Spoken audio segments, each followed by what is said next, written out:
maybe what you needed and to play back to it. Yeah, it was a gutsy win for our guys. We have some key guys out, and we knew that we're playing a really tough opponent here tonight. And when you spot them too, that's not the way you want to go. But we just keep preaching that you got to believe in it and stay with it and be resilient. And some nights that you might not get the bounce, and some nights you will. But they stayed with it. We scored at the key times that we had chances and capitalized at the right time. Hey, Kirk, Bowman has been up and down for 3 years now, and he's kind of been stuck on the fourth line and not played a lot. What have you seen from him? He talked about getting a clean slate with you and moving forward. Can you talk a little bit about that? Well, coming in, I guess, players probably assume it's a clean slate for everybody. I'm new and, not judging anyone prior to this. And that's what they got to do. They got to take advantage of when that door opens and you're young, you got to be ready and no excuses and play. He's been a productive guy in junior and sometimes just got to fit into the right time. So, he looked like he had good legs early, and I just switched at the last minute, threw him a stall, and basically made good chemistry. So, he's got a good knack, he's got good hockey sense, but he's young and he's got to earn it every day. So he's got to keep pushing him now. You got to have both of those goals too. One to get it up over the pad in tight, and the next one he just a bit of a sniper move. That must make you feel good to see that this guy has some, a little bit of poise, and to have a scorer's touch on those two. Yeah, it's if you score 40, 45 goals in junior, you know that you do it. You must have some hockey sense and a good scoring knack, and he showed it tonight. So you want kids to come in and play with energy. And I told him whether it's Falk, McBain, himself, I said I don't care if you make a mistake, just learn from him. But you got to play. You can't play nervous. And I'm not a big believer. I know young kids out there in their time and all that, but I think you got to put them into a spot where they can excel, and it's if you just keep throwing them on the fourth line when they come up, they're just going to be a guy out of their element. So see if they can do it, but that's one game. Now he's got to push again tomorrow. After the Toronto game, you said that was the best you've seen Cam. Boy, play, I think he might have changed your mind. Yeah, that's number two. Tonight's number one.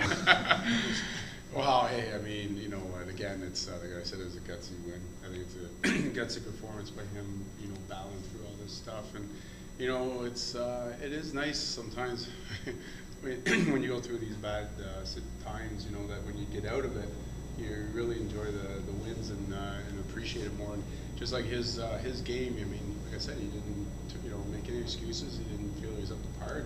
Last 2 games he's been building, and tonight, he kept us in the game and made the key saves to give us a chance to win tonight. Do you see the hit on Ray too near the end there?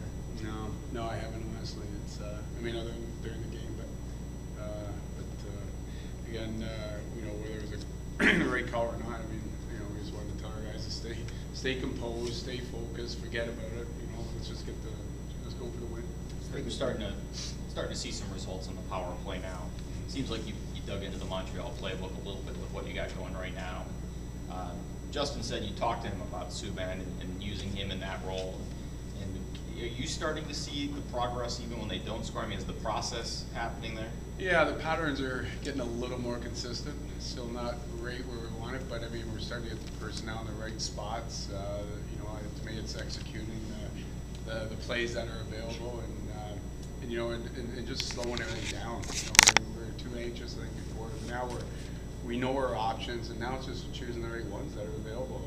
And we got kids back there on the point. That's a tough spot for young guys to play. But just saying to them, you don't need the perfect shot. Just hit the net, and they're doing that. And Spatch has been good, and Gleason calmed things down. But just the execution has been pretty good, and I think they're understanding that if we can win the special teams games, that we'll win our share of hockey games, and how important it is. So if you do it, you're great, you're beyond it. If you don't perform, we'll put another guy in there because it's too valuable to not have strong special teams. Tim Brent said that all the power play time he had at the NHL level was on the point in Toronto. Did you have any concerns about putting a guy out there whose only experience kind of in the way you're using him was junior or AHL? We got a lot of injuries, and it's kind of patching things. I'm a believer in whether you're lefties or righties. In order for the power play to run properly, and You know, so I think everyone needs a role on the team. Some guys have been killing, and some guys are, you know, on the power play. And I think so. You know, we put him onto that situation to do that part. And he's been doing fine. I mean, he hasn't been the guy that's been getting the production from it, but he's opening it up for other people. It looks like placing one high, one low down in the slot gets you guys higher percentage shots on the rebounds. Was that a target when you looked at retooling the power play? Yeah, well, I mean, we got guys that can shoot, and so we got to take advantage of that. And you know, it's nice to have traffic in front. I think we have the ability to make some plays and shoot pucks and get traffic rather than just going and jamming. And, you know, I think that's a little bit more of a 5-on-5 philosophy for me. But it's just executing, opening up the penalty killers, using all the space and running options, and we're getting there.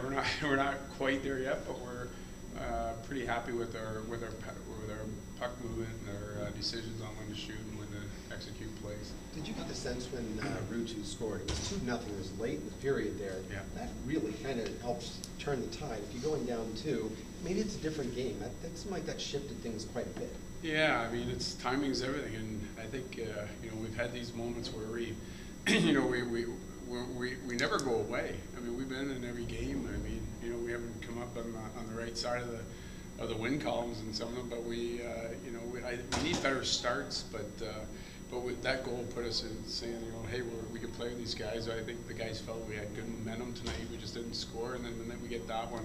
We're in the game. It's early still, and we just kept pushing from there. Turk, I know the bench is sometimes the worst place to see a play.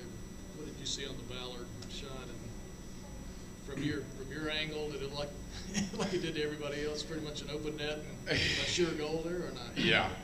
I mean, I had a pretty good picture of that one. I was pretty amazed at that save. It was a great play. You know, we got caught a little flat-footed there, but he's a good player and opened it up, and that was the play of the game to me. Thank you.